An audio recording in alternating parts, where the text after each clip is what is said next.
On Mother's Day, my daughter lied about a family trip and left me alone and broke at the airport. I called the bank and froze the account that funded her luxuries. Subscribe to the channel for more stories like this, and comment the city you're watching from.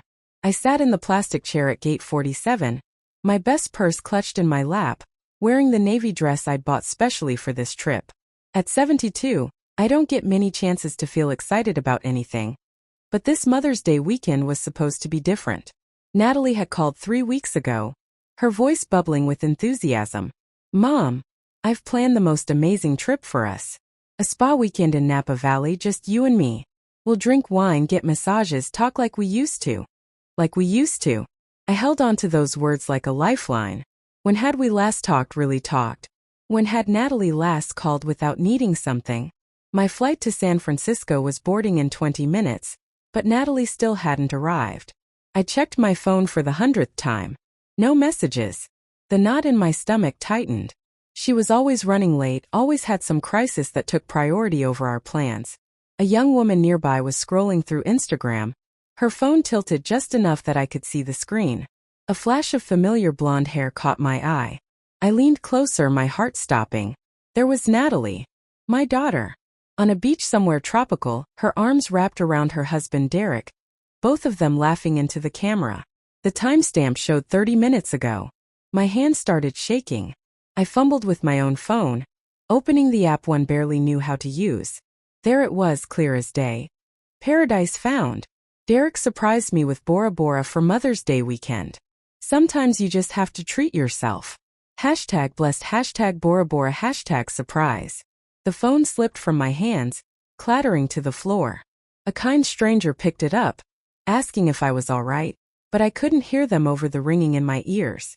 She wasn't coming. She had never intended to come. I called her number with trembling fingers. Straight to voicemail. Of course.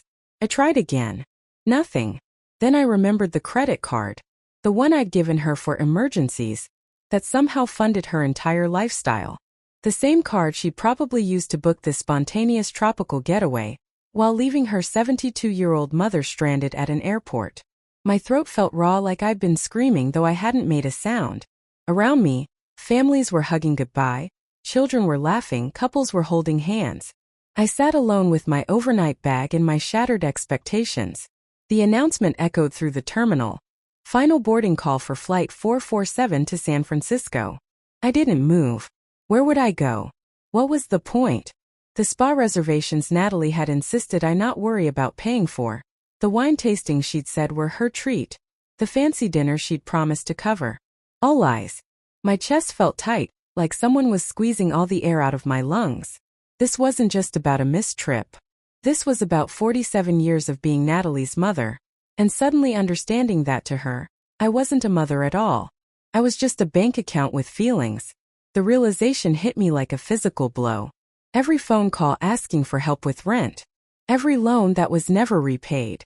Every crisis that required my immediate financial intervention. The new car when hers broke down. The down payment on her house. The designer clothes for job interviews that never led to jobs. I checked my bank balance on my phone. The spa weekend alone would have cost me $3,000. Money I'd transferred to her account last week. Money that was apparently funding her beach vacation with Derek instead. My eyes burned, but I refused to cry in this crowded terminal. Not for her. Not anymore.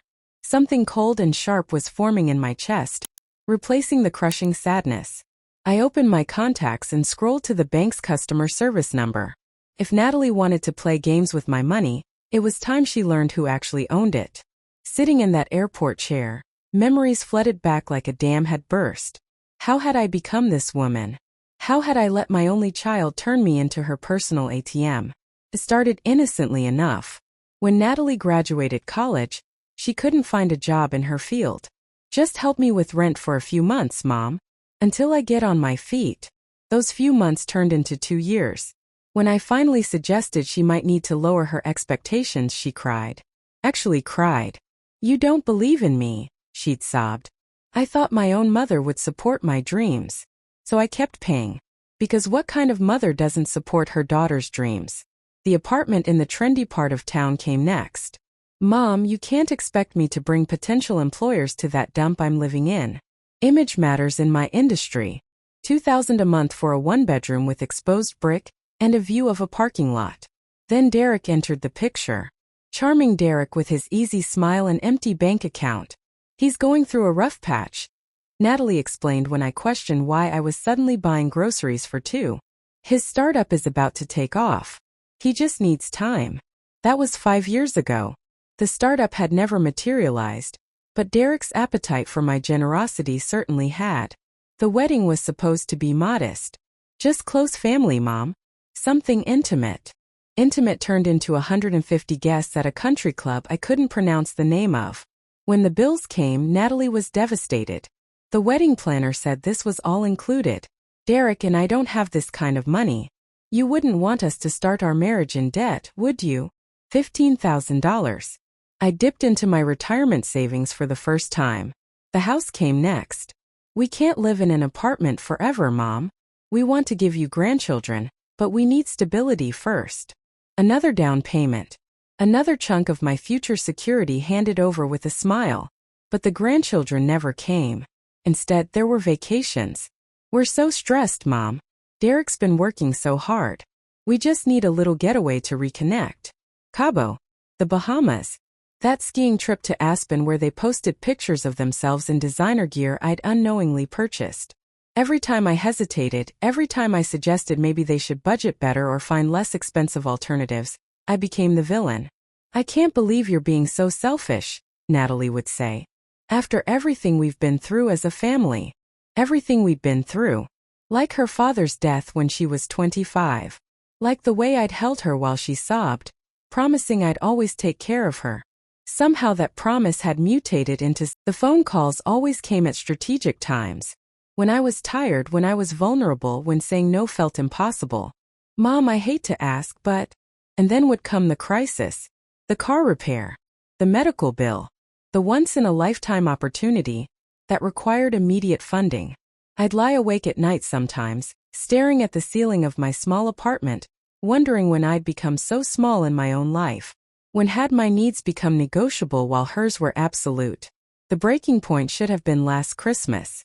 I'd bought modest gifts, explaining that I was trying to be more careful with money. Natalie's response was swift and brutal. Really, Mom? This is what you think we're worth?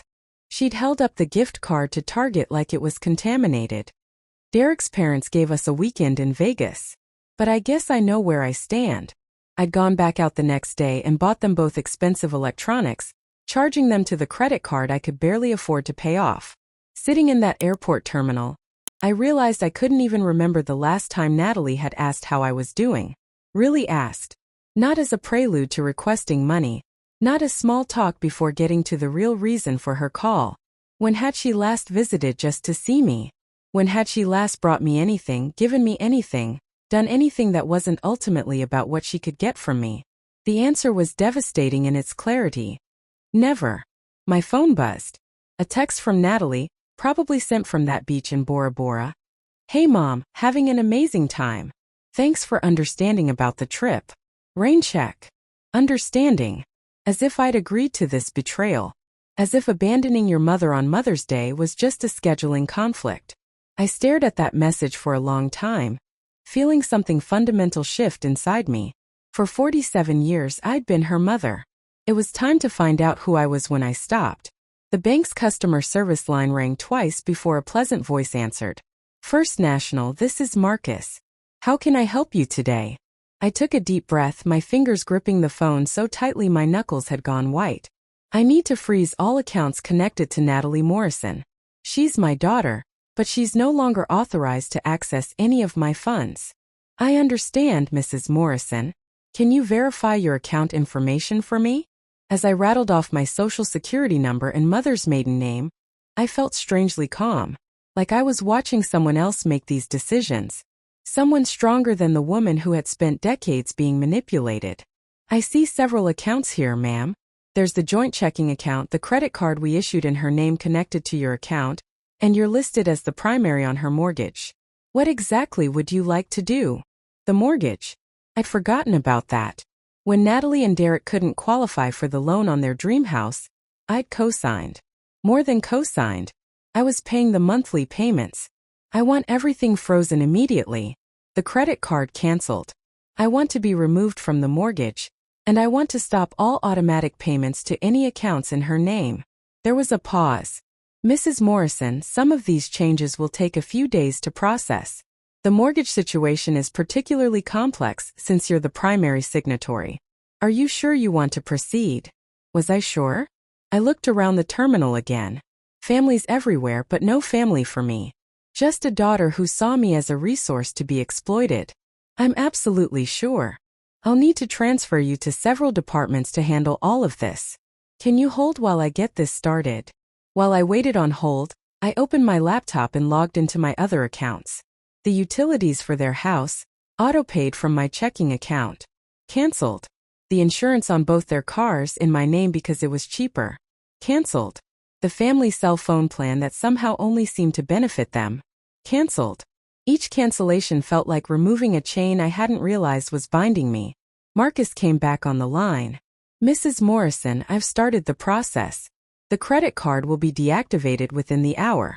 The automatic payments will stop with the next billing cycle. For the mortgage, you'll need to speak with our loan department on Monday. What happens to the house? Well, ma'am, if the payments aren't made, the property will go into foreclosure proceedings. The borrowers will be notified, of course. The borrowers, my daughter and son-in-law, who had never made a single payment on the house they lived in. How long do they have? Typically, after 90 days of missed payments, we begin foreclosure proceedings. But Mrs. Morrison, are you certain about this? This is a significant financial decision. Significant. Like the 47 years of my life I'd spent prioritizing someone who couldn't even be bothered to show up for our Mother's Day trip. I'm certain. After I hung up, I sat in that uncomfortable airport chair and did something I hadn't done in years.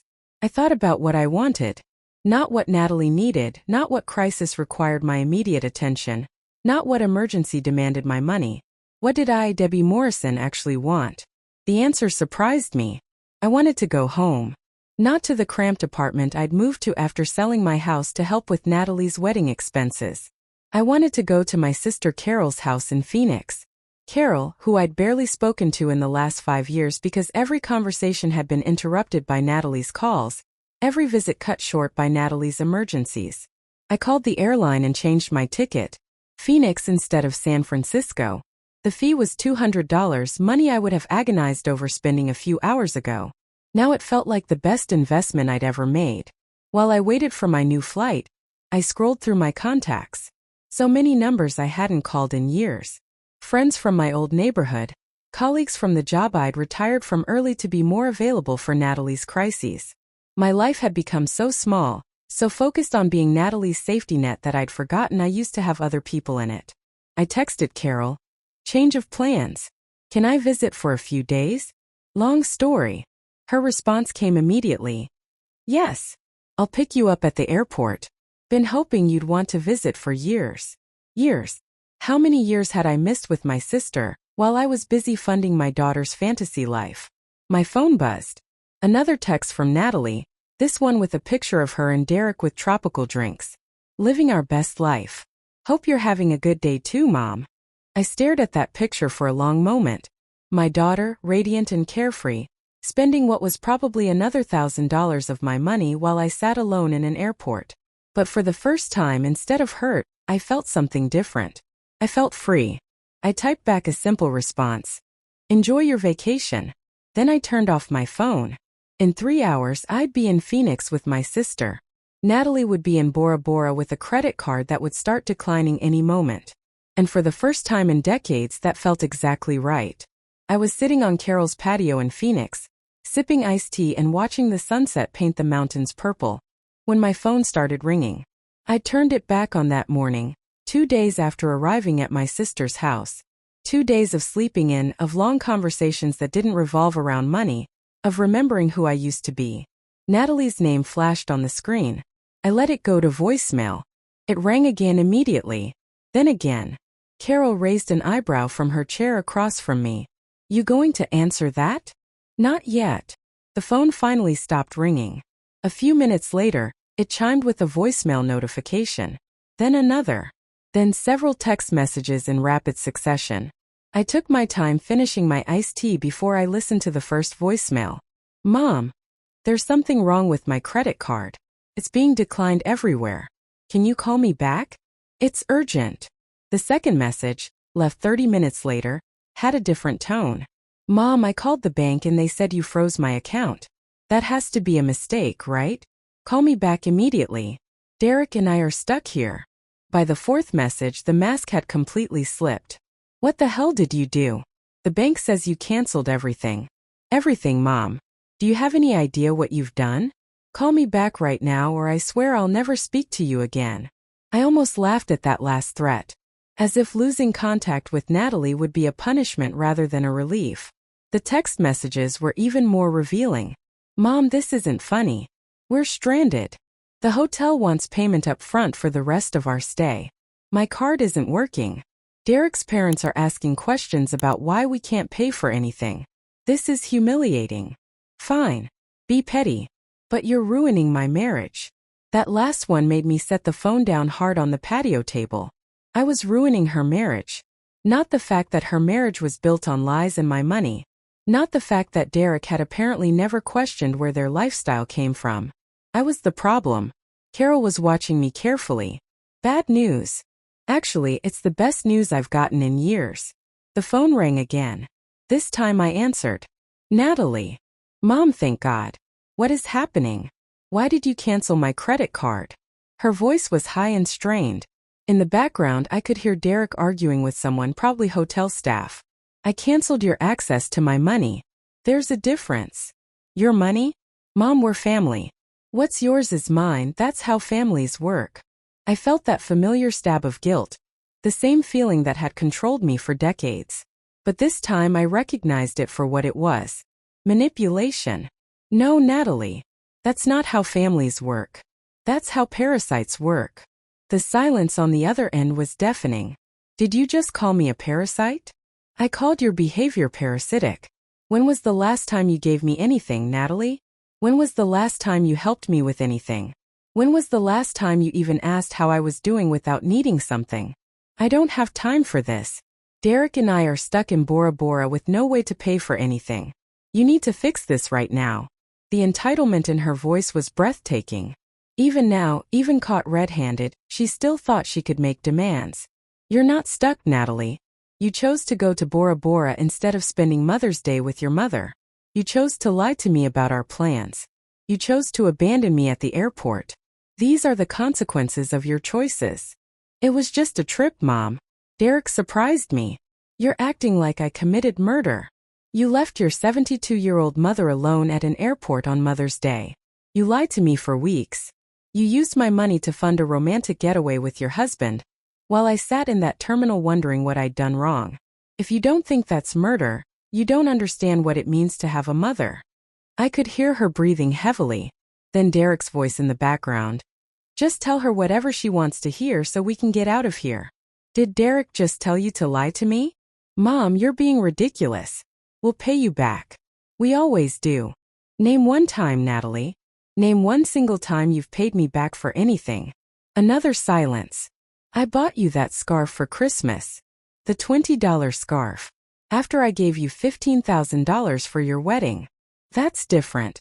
The wedding was for family. I wasn't family enough to warrant the truth about your Mother's Day plans. God, you're impossible. Fine. What do you want? You want me to grovel? You want me to pretend this whole trip was about hurting you? It wasn't. The world doesn't revolve around you, Mom. And there it was. The truth she'd been hiding behind decades of manipulation. I was inconvenient. I was a resource to be managed, not a person to be loved. You're right, Natalie. The world doesn't revolve around me. It doesn't revolve around you either. And I'm done pretending it does. What does that mean? It means figure out how to get home from Bora Bora without my money. It means pay your own mortgage. It means live within your own means for once in your adult life. You can't be serious. I've never been more serious about anything. Mom, if you do this, if you cut me off, I'll have nothing. We'll lose the house. For the first time in that conversation, I heard genuine fear in her voice. Not anger, not indignation. Fear. Then maybe you should have thought about that before you decided I was worth abandoning for a beach vacation. I hung up before she could respond. 3 weeks into my stay with Carol, the updates started coming through mutual friends. The kind of small-town gossip network that I'd forgotten existed since my world had become so narrow, so focused on Natalie's constant needs. Linda from my old book club called first. Debbie, I hope you don't mind me asking, but is everything all right with Natalie? I saw the house is up for sale, and she looked so upset when I ran into her at the grocery store. The house. Already. I'd known it would happen, but hearing it confirmed felt surreal. She's learning to live within her means, I told Linda. The truth was I'd been keeping track through the bank. The mortgage payments had stopped just as I'd arranged. 3 missed payments and the foreclosure process would begin. Natalie and Derek had exactly 2 months to figure out their lives. Carol brought me coffee and settled into the chair next to me. That was Linda Henderson? Apparently Natalie's having to sell the house. Good. I looked at my sister in surprise. Carol had always been supportive but diplomatic about my relationship with Natalie. I've been waiting 40 years to say that, Carol continued. That girl has been bleeding you dry since she was in college. I watched you get smaller and smaller. Watched you give up everything that made you happy to fund her lifestyle. I'm proud of you for finally saying enough. 40 years. Had I really been enabling Natalie for that long? My phone buzzed with a text from my old neighbor Margaret. Saw Natalie at the food bank yesterday.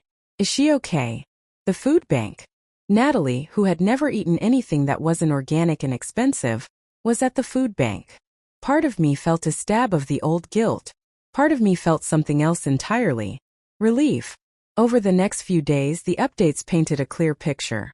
Derek's parents had started asking pointed questions about their son's marriage, about why the young couple suddenly couldn't afford their lifestyle.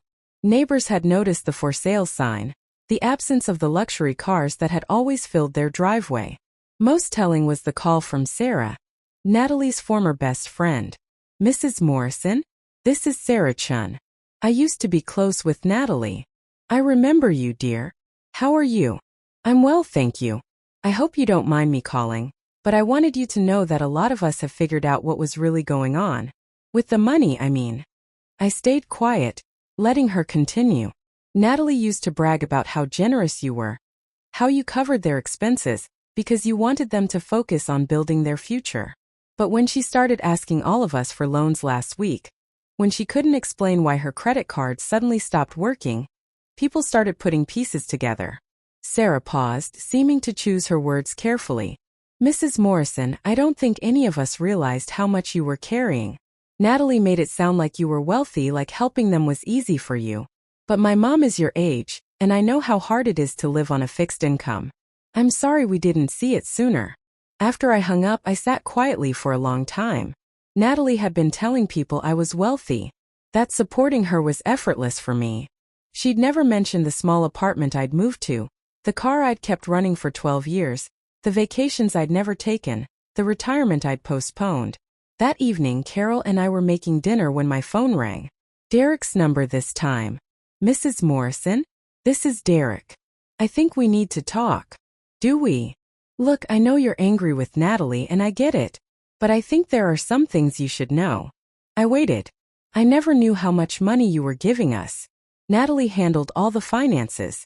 She told me you wanted to help, that you insisted on paying for things. I didn't know you were struggling to pay for it. What exactly did she tell you? Derek sighed heavily. She said you had money from your husband's life insurance that you needed to spend for tax reasons. She said helping us was actually helping you.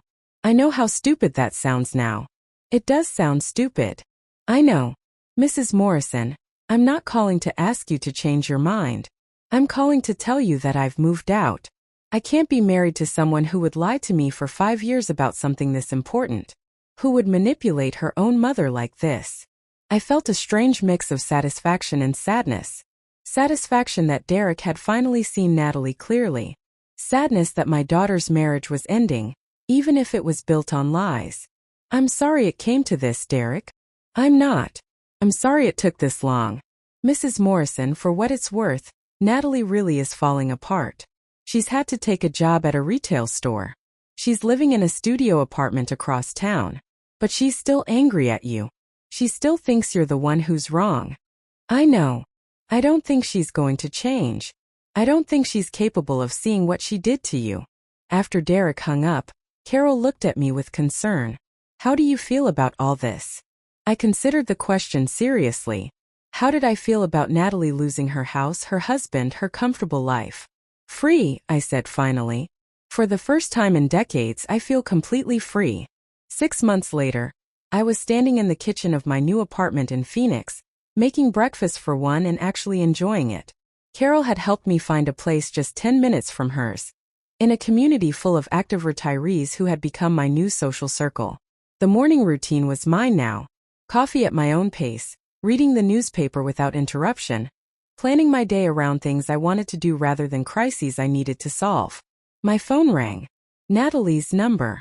It had been 2 months since her last call, 2 months since she'd stopped the cycle of angry demands and tearful manipulation. I'd changed my number twice, but she'd always found ways to reach me through mutual acquaintances. This time I answered. Mom. Her voice was different. Smaller. Tired. Natalie. I got your new address from Aunt Carol. I hope that's okay. I waited. Experience had taught me that Natalie's apparent humility was usually a prelude to another demand. I've been thinking a lot about what happened. About what I did. Have you? I know you probably don't believe me, but I want to apologize. Really apologize. The words I'd waited decades to hear. But they felt hollow now, too late to bridge the distance that had grown between us. I'm listening.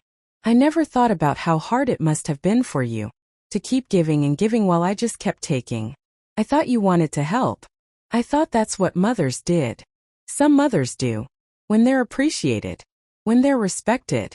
When they're actually needed, not just used. Natalie was quiet for a long moment. I know I hurt you. I know I was selfish. But Mom, I'm your daughter. Doesn't that count for something? There it was. The familiar refrain.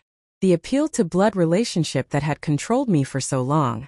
Being my daughter doesn't give you the right to exploit me, Natalie. It never did. I know that now. I'm different now. I have a job, I'm paying my own bills. I've learned. Good. I'm glad you've learned to take care of yourself. So maybe we could try again? Maybe I could visit sometime.